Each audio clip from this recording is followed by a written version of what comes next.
Siguro kailangan ko munang i-acknowledge si JM Banquisio kasi sa kanya ko napanood tong Meiji na to. So sabi ko pag nakabalik ako ng Thailand, ito try ko siya. And yes, masarap siya. Tapos may iba't ibang flavors. Masarap pero hindi matamis. Sarap.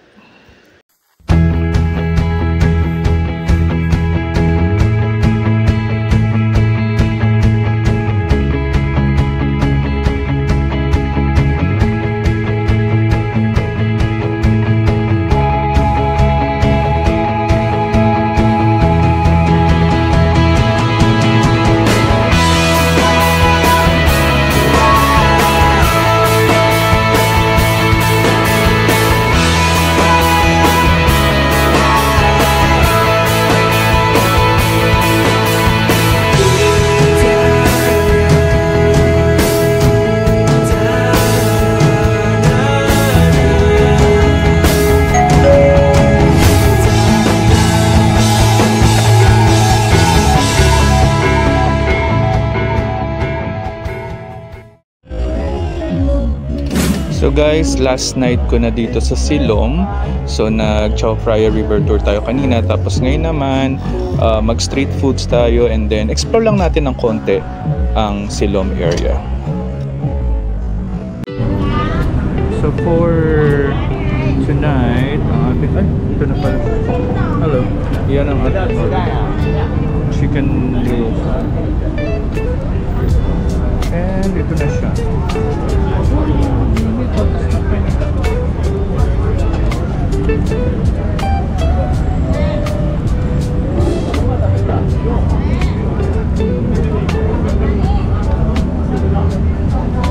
Dito lang siya sa tapat din ng pinagtutuluyan ko sa Silom.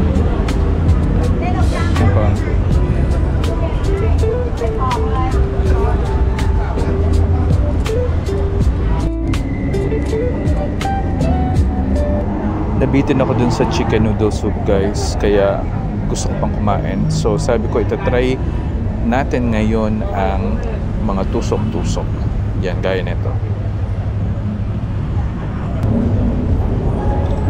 Hi, how much? 10 10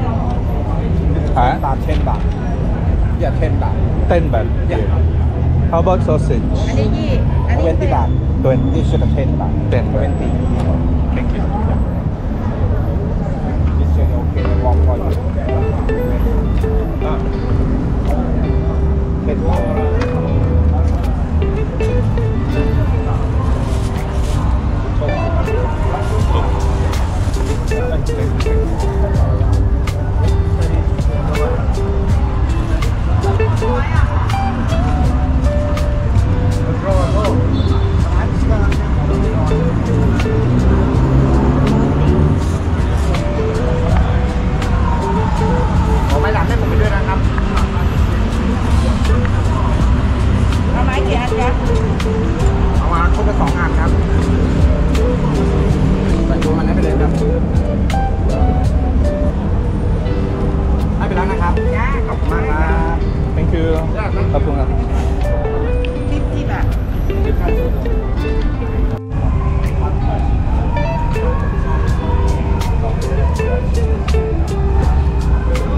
Okay guys, nagtusok-tusok tayo. Dito ako bumili.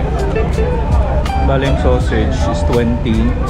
Tapos yung mga balls doon ay mga 10. So total of 50.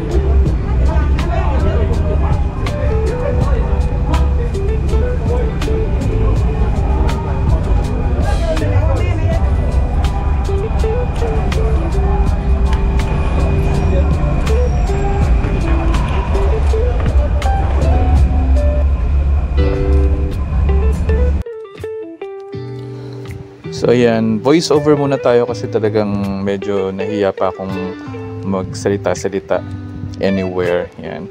So yan, pinaupo tayo dito muna ng vendor dito sa gilid-gilid. So yun naman maganda rito guys. Umupo ka lang sa gilid, pwede kang kumain.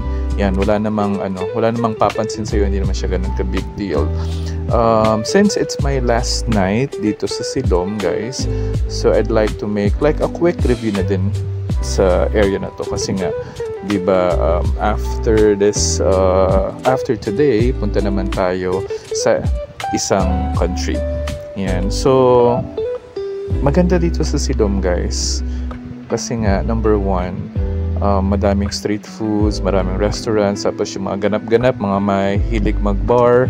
Based dun sa narinig ko, kapag mahilig ka sa nightlife, merong pang babae, may pang lalaki, at may pang, you know na. Then, madami ding yan, madaming tao, madami naglalakad dito. Yan, so masaya na ding tumingin-tingin sa paligid. Aside from that, of course, ang pinaka nagustuhan ko dito talaga sa Siloam is yung accessibility niya, kasi merong BTS train station dito at meron ding MRT. So very accessible siya. So pwede kang pumunta sa iba't ibang parts ng Bangkok via BTS and MRT na hindi ka ganun kalayo maglalakad. Yan, kaya good decision talaga na dito ako nagstay sa Siloam. And of course, kapag makabalik ulit ako dito sa Bangkok, for sure, I'll choose to still stay here sa Siloam. Then maybe explore or we'll try to stay pa rin sa ibang areas. Basta yung accessibility talaga mahalaga. May BTS at MRT. By the way guys, itong street food dito sa mga gilid-gilid, nagsistart to ng gabi na, siguro mga 10 PM. So hindi nyo siya makikita sa umaga. So around 10 PM hanggang madaling araw. Gaya ng kinainan ko din last night, yung may braised pork. Ayan, so hindi nyo to makikita sa umaga. Sa mga nagtitipid din dyan, gaya ko, basta sa food, ang aking basis ay dapat ang food siguro around 50 to 80 baht.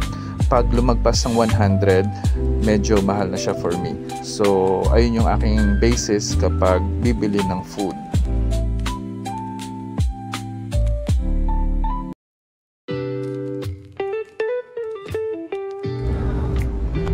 Alright guys, now naman, ito, papasok tayo sa isa sa mga eskinita.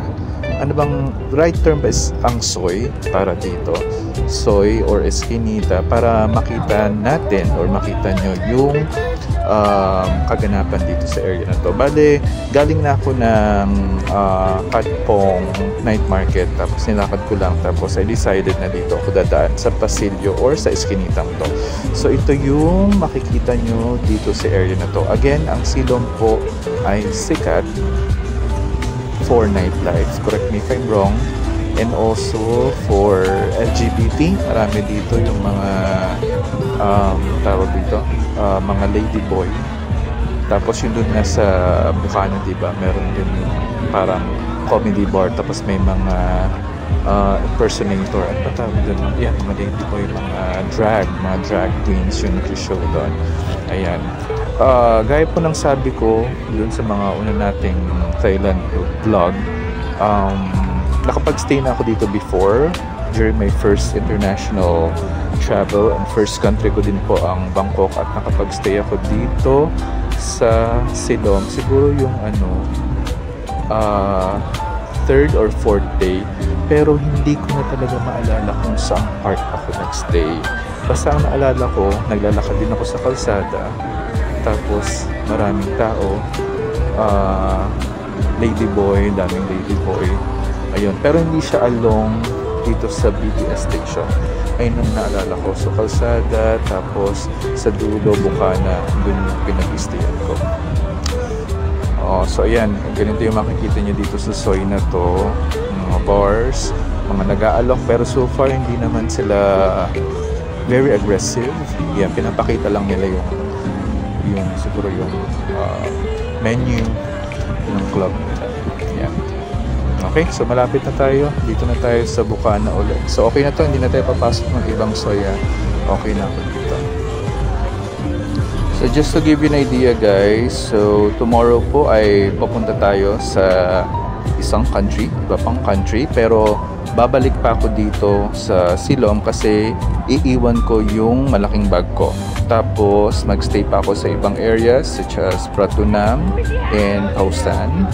And then yung isa pang country mukhang hindi matutuloy dahil sa current situation, so naghahanap pa ako ng kapalit. So baka pupunta pa ako ng iba pang city dito sa Thailand.